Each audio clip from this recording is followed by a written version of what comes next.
Hello, everyone. It's a great honor to be invited to contribute a talk at Parity Violation from Home 2025. My name is Zucheng, now a postdoc at LabTH CNRS in Annecy, France, with Professor Azadeh Moradinejad. Today, I'm going to talk about our recent work using kurto-spectra to detect primordial parity violation signal together with Zvonimir Vla. As many participants of this conference are already familiar, there are a bunch of primordial mechanisms that can generate primordial parity violation signature in the universe in either scalar, vector, and tensor sectors. For example, like Chern-Simons terms and the primordial magnetic fields, or even primordial gravitational waves. The trispectrum for the scalar field is the leading order contribution that can have parity violation signal. And the argument is very simple. To consider 2-point and 3-point correlation functions, they only depend on the amplitude, not the orientations of the wave vectors, while trispectrum does. And that's why the trispectrum is the leading order quantity that is sensitive to parity transformation. As demonstrated by this particular example used in the Quijote simulation suite, the primordial potential is given by the Gaussian potential and the coupling among three Gaussian potential field with a nonlinear kernel, which has a cross product of the wave vectors. And this Levi-Civita in this cross product is exactly the mathematical source of the parity violation signal. And of course, the primordial trispectrum for the potential can be expressed in terms of these, and then evolved with pure gravity on linear order can be expressed by the product of the transfer function and then the linear biasing. The Quijote-odd simulation suite has two sets of suites with non-Gaussian coupling factor to a plus and minus g. For each g, it has 500 realizations with and each of the box is 1 cubic gigaparsec and observed at redshift 0 and 1. As we'll discuss later, that the mean number density of the Quijote simulation for Hilo is quite low because of the poor resolution, and it actually influences the detection. But before that, we have an overview of the previous work on the measuring the trispectrum on actual BOSDR12 data and claims a 7 sigma detection. And 7 sigma here is only an approximate number, not exact. The exact number need to be checked in these papers, but roughly a high significant detection of the parity-odd trispectrum in the data. But the follow-up work has claimed that this high significance actually originated from the underestimation of the covariance matrices or this so-called data mock mismatch. So this highlights the obstacles of using trispectrum to measure parity violation signal. The covariance estimation is hard because the large number of degree of freedom needed for the configurations of the trispectrum, and in all these works, they use the analytical method assuming a Gaussian condition. And of course, the misevaluation of the covariance will result in the false signal detection. So, can we actually get rid of these obstacles? We borrow the idea of the composed field spectrum. As investigated in many of these previous works, which works mostly on the bispectrum with primordial FNL local, using the composed field to represent the higher order statistics. The idea is starting from an overdensity field at one configuration space and construct a composed field with n number of these fields with some operators, combine them together, and then compute the 2-point correlators of two different fields. And we have a power spectrum-like observable, which is a projection of this n plus m structure, power spectrum onto 2-point spectra, k-modes. And of course, the degree of freedom here is got reduced a lot, but to the only number of k-modes. So we facilitate an easier covariance estimation, which can be measured from the mock simulations in the data. For different target theoretical template signal, we can tailor these operators specifically to pick up certain signal we are looking after. And it is also worth noting that in the simulation, the fields here are all filtered fields by some smooth window function. You can use either Gaussian or some Heaviside-like function. And the shape and the length of this filtering actually influences the resulted kurto-spectra or these composite field spectra quite a lot. As an example to pick up the trispectrum information, we called it kurto-spectrum in our work. Here we demonstrate a physical intuitive construction of such an operators. So by looking at these, primordial parity violation signal again, we can see the source has one Levi-Civita symbol. So if we do any correlators of the fields, if there are even number of Levi-Civita appear in the correlators, after the angular average, the k-modes will be 0. On the other hand, if we have only one parity-odd field, which already has the one Levi-Civita, and we manually added another Levi-Civita, so all the parity-even part will be 0 after angular average, and we pick up only the parity-odd signal. For the trispectrum, obviously, there are two ways of constructing such an estimator. We call it 2×2 and 3×1, representing the vector cross pseudo-vector and the scalar cross pseudo-scalar. And the construction of the vectors can be considered as the product of the field and its gradient, and also the curl of this constructed vector fields. For the pseudo-scalar, of course, we manipulate with the cross of its gradient and then dot product with its gradient. These kind of estimators has already been investigated by Drew's work in 2024, but they focus only on the primordial potential field, which verifies the effectiveness of the estimator. But in this work, we focus more in realistic cases that can we actually measure these a non-zero parity-odd signal, a kurto-spectra, out of the galaxy data. So we apply these estimators on the Quijote-odd simulations. First, we measured on the matter fields. As demonstrated by these subplots, the left four plots are P2×2, and here are 3×1. In both cases, as demonstrated, the orange line is what we call fiducial, which is the Gaussian initial condition field where there's no parity violation signal, and we do the measurement of the kurto-spectra. While the blue dots represent the measurement from the parity-odd P, where there is a parity violation signal. As we can see that for one realizations in the first row, that the odd P, these dots follow nicely, not nicely, they follow almost exactly as the orange line, which indicates that even there's no parity violation signal, such operator can result in a large scattering, non-zero scattering around 0. So we call this parity-even noise. And after an average of 40 realizations, which corresponds to this 40 cubic gigaparsec box, which is roughly the full survey volume of the Euclid mission, we can start to see that the blue dots shows a non-zero bump feature, and while the orange fiducial one shrinks. And if we subtract the fiducial out of the parity-odd measurement, which we call it odd P minus fid, we can nicely see the non-zero bump as shown here. And of course, the fiducial one is subtracted. We call these is the expected parity-odd signal here. But in reality, of course, we can't do any subtraction of the fiducial because we only have one universe and don't have a counterpart to compare with. And we move.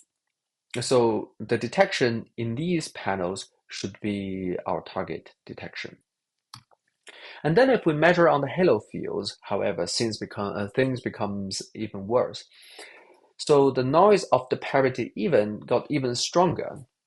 As demonstrated here, we can see the expected theory is much less than the then the amplitude of the parity-even noise is buried deep down inside, even with 500 realizations. And of course, this volume is not achievable in any surveys. And of course, even with subtraction, this subtraction method, we can't see the nice non-zero bump as shown in a matter field. So this indicates two things, that for this discrete object, either halos or galaxies, the parity-even noise dominates more over the parity-odd signal, and the parity-odd influence the field phase, or like we can roughly imagine that influences the halo formation procedure and messed up the phase match of the field, even with the same initial condition.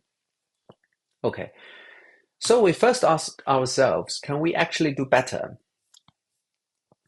We then turn back to consider how we construct composed field in a more mathematical way, not physically intuitive way. If we write down the optimal estimator of the trispectrum, we can see these form with a theoretical template of the trispectrum and a bunch of inverse of the covariance matrices. If we plug in the theoretical template of the target trispectrum here, we can get a kernel, and we see that each of the overdensity fields now has additional filtering with linear matter power spectrum, the observed power spectrum of its own, and the transfer function. And this is an estimator to maximize the amplitude of the trispectrum template. And of course, we expect this to increase the signal-to-noise ratio of the detection in the trispectrum. On the other hand, by writing in this way, we naturally have some form that indicating how we can compose the field into into 2-point correlation functions, which picks up the parity-odd signal. So this is another way of considering how to build the composed field spectra or kurto-spectra for the parity-odd case. And now we apply these optimized operators, estimators on the same data, Quijote simulation halo field, and we started to see that after 500 realizations, with the subtraction of the fiducial ones, we can see the bump, non-zero bump, much clearer than before. This is by eye an encouraging result, showing that this optimal estimator is actually working to maximize the estimation of the parity-odd amplitude. But still, this requires 500 realizations, which is not realistic, and also need this subtraction of the fiducial. So we quantified such detectability by this match filtering amplitude technique, where we have detected data and S0 as the to be fitted amplitude of a given template F with some Gaussian noise. The estimate of the S0 can be expressed in terms of this, while the error, the 1 sigma error on it, can be expressed by this. So the sigma level detection of such a template, it can be expressed in terms of these. This nu is the number quoted in this table. And also we note that this is highly dependent. For the Quijote simulation, we know exactly the form of this F, and so the expected value of S0 here should be 1. And the major finding out of this detectability table is that by looking at a halo field with a filtering, we see that using optimal estimator increases the detectability, and even for P3x1, it can reach above 3 sigma detection, but it's for the subtraction field, subtraction spectra. But additionally, once we add this tanh smoothing kernel, rather than Gaussian, which is more like a heaviside cut with a sharper cut here, we can see a further improvement of the detectability. So we need to be careful in the real measurement which estimator to be used, or which filtering function to be considered. Another major task of the paper is to identify the source of parity-even noise. So first step, we perform a null measurement on the hidden valley simulation. We call it null because there's no parity violation signal encoded in the hidden valley initial conditions. And the hidden valley simulation is a suite with 1 gigaparsec box and with much finer halo mass resolution. So as demonstrated in these halo mass functions, the hidden valley simulation is much denser halos compared with the Quijote simulation here.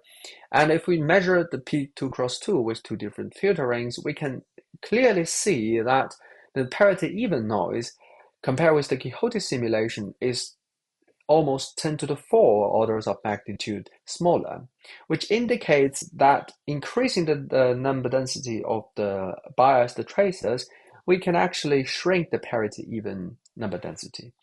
Now our goal is to quantify how these